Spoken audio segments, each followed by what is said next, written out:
Hello students, SV academy की online classes में आपका बहुत बहुत स्वागत है।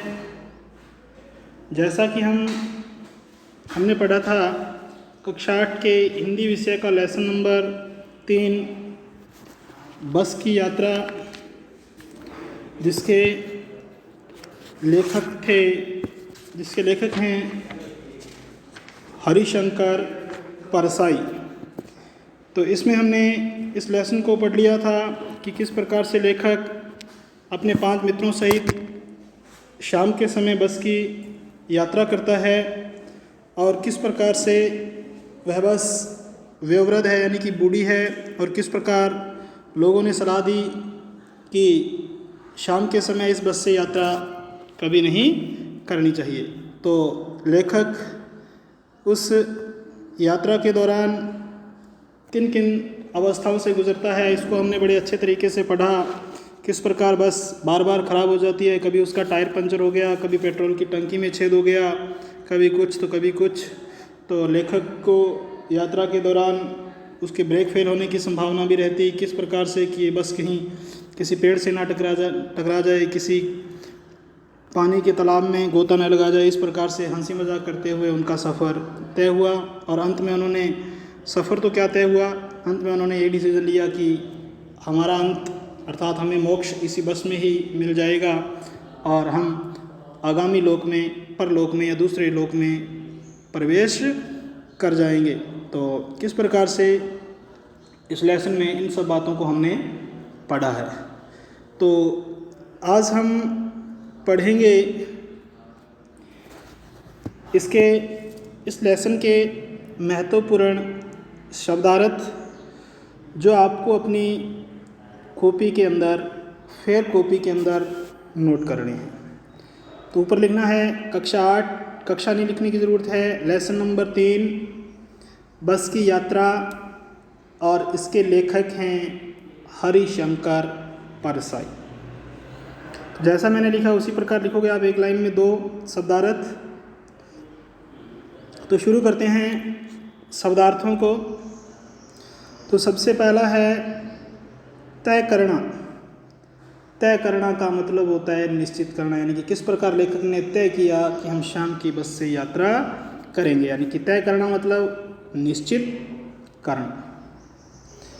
आगे है हाजिर।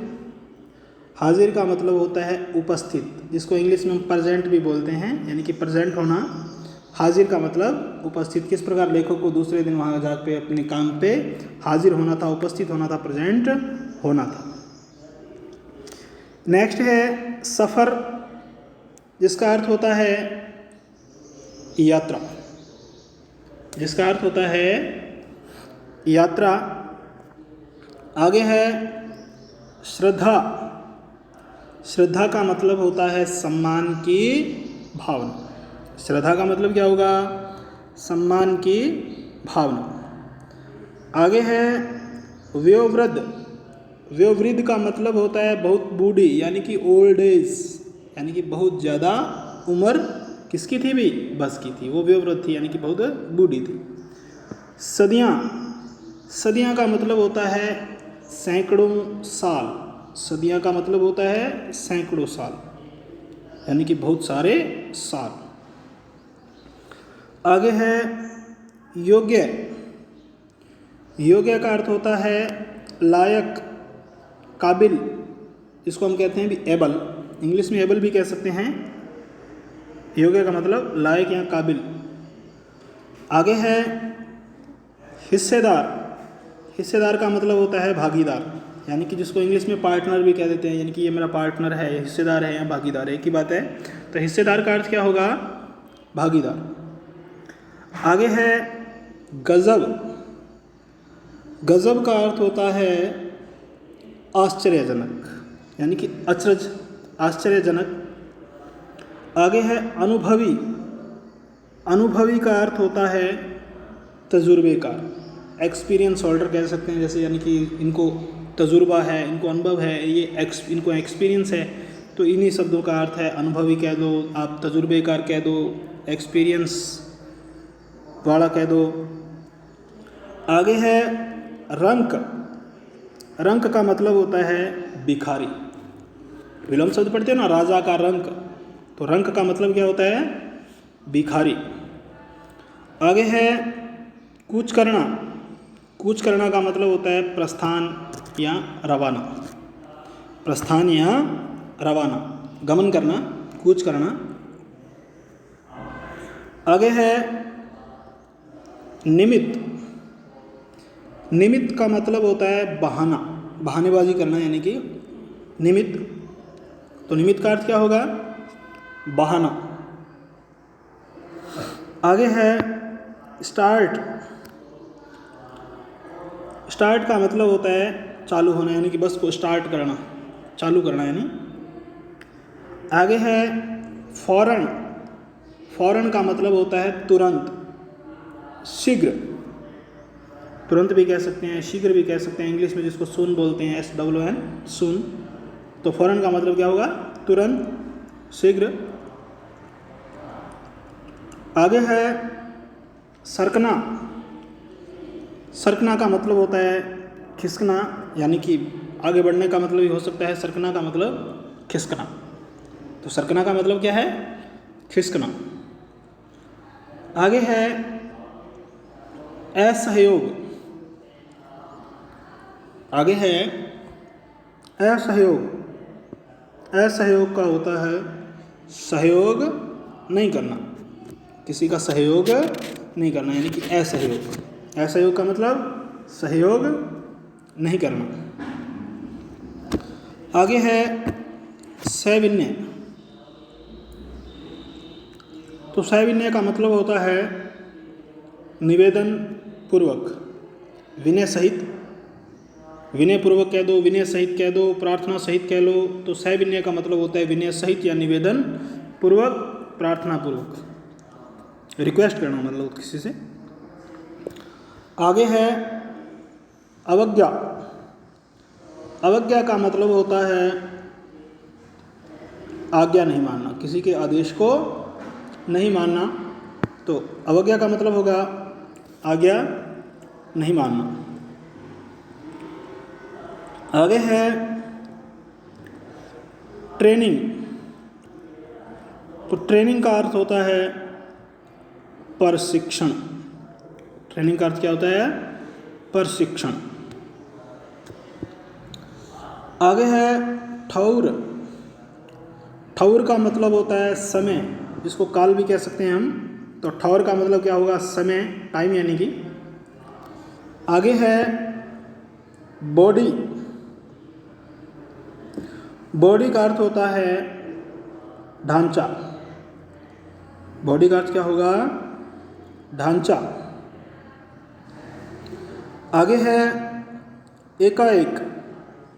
एकाएक का अर्थ होता है अचानक, अकस्मात, सडनली, ओकेजनली। एकाएक का मतलब अचानक, अकस्मात, जिसको इंग्लिश में कहते हैं सडनली। आगे है उम्मीद। उम्मीद का अर्थ होता है आशा। उम्मीद का अर्थ है आशा। आगे है गोता। गोता का अर्थ होता है डुबकी। जिस प्रकार से लेखक यात्रा करने के दौरान देखता है ना, किस प्रकार से एक पानी का तालाब सा आता है और उस लेखक को ऐसा लगता है कि बस अभी इसमें क्या करेगी? गोता लगाएगी। गोता लगाने का मतलब क्या हो गया? यानी कि डुबकी लगाएगी इसमें। आगे है क्षीण। क्षीण का मतलब होता है कमज़ोर, इसको वीक भी कह सकते हैं अपने, इसको वीक भी कहते हैं इंग्लिश में। तो क्षीण का मतलब क्या होगा? कमज़ोर, यानी कि वीक। आगे है गलानी। आगे है गलानी। गलानी का मतलब होता है शर्मिंदा होना। गलानी का मतलब क्या होगा? शर्मिंदा होना, लज्जित होना यानी कि।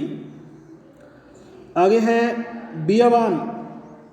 बियावान का मतलब होता है ऐसा स्थान जहाँ निर्जन, यानी कि कोई आदमी नाम की कोई चीज़ ही नहीं रहती हो, यानी कि सुनसान, बिल्कुल जंगलात वगैरह, पेड़ पौधे वगैरह, घास फूस वगैरह या जंगली जानवर वगैरह जहाँ रहते हो तो उसको बियाबान भी कह सकते हैं हम, यानी कि सुनसान, जहाँ आदमी नहीं रहता हो, यानी कि आदमी की उपस्थिति नहीं हो। तो बियाबान का मतलब क्या हो जाएगा भाई?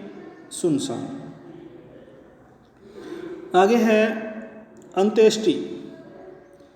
अंत्येष्टि का मतलब होता है अंतिम संस्कार, यानी कि किसी के मरने के पश्चात उसकी अंत्येष्टि की जाती है। जिस प्रकार हिंदू धर्म के अंदर है उसको जला दिया जाता है, कुछ धर्मों में ऐसा है उसको दफना दिया जाता है।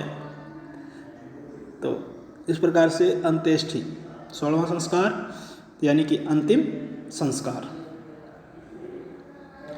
आगे है पुलिया। पुलिया का मतलब होता है छोटा पुल। नहरों के ऊपर आप देख रहे हैं बड़े बड़े पुल बनते हैं और कई बार छोटे जो खाले वगैरह निकलते हैं तो उनके ऊपर पुलिया सी बनी होती है ना, उसको कहा है यानी कि छोटा पुल, पुल का छोटा रूप छोटा पुल। आगे है स्पीड। इंग्लिश का शब्द है स्पीड, जिसका अर्थ होता है रफ्तार या गति, चाल, चाल भी कह सकते हैं, स्पीड रफ्तार या गति। आगे है उत्सर्ग। आगे है उत्सर्ग। उत्सर्ग का मतलब होता है त्याग, त्याग की भावना होना, यानी कि किसी चीज़ के प्रति अपना समर्पण कह सकते हैं हम, किसी चीज़ के प्रति समर्पण होना। तो उत्सर्ग का मतलब क्या होगा? त्याग। आगे है उम्मीद। उम्मीद का अर्थ होता है आशा।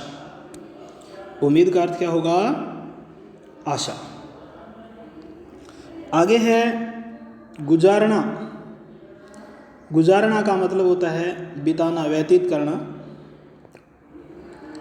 आगे है प्रयाण, यानी कि हम इस लोक से उस लोक में प्रयाण कर जाएंगे। प्रयाण करने का मतलब होता है जाना, यानी कि गमन करना। तो प्रयाण का मतलब क्या होगा? जाना। आगे है मंजिल। मंजिल का मतलब होता है लक्ष्य। मंजिल का मतलब क्या होता है? लक्ष्य। आगे है बेताबी। बेताबी का मतलब होता है उतावली। बेताबी का मतलब क्या होता है? उतावली, यानी कि बड़ा ही उतावला होना, लालायित होना, यानी कि। आगे है तनाव। तनाव का अर्थ होता है चिंता, जिसको इंग्लिश में हम टेंशन भी कह सकते हैं, टेंशन। तो तनाव का मतलब क्या होगा? चिंता। आगे है इत्मीनान। इत्मीनान का उर्दू का शब्द है तो जिसका अर्थ होता है आराम। तो इत्मीनान का अर्थ क्या होगा भाई? आराम। इत्मीनान का अर्थ आराम। आगे है लुभावने। लुभावने का मतलब होता है सुंदर। तो लुभावने का अर्थ क्या होता है? सुंदर। तो ये थे आज के महत्वपूर्ण शब्दार्थ।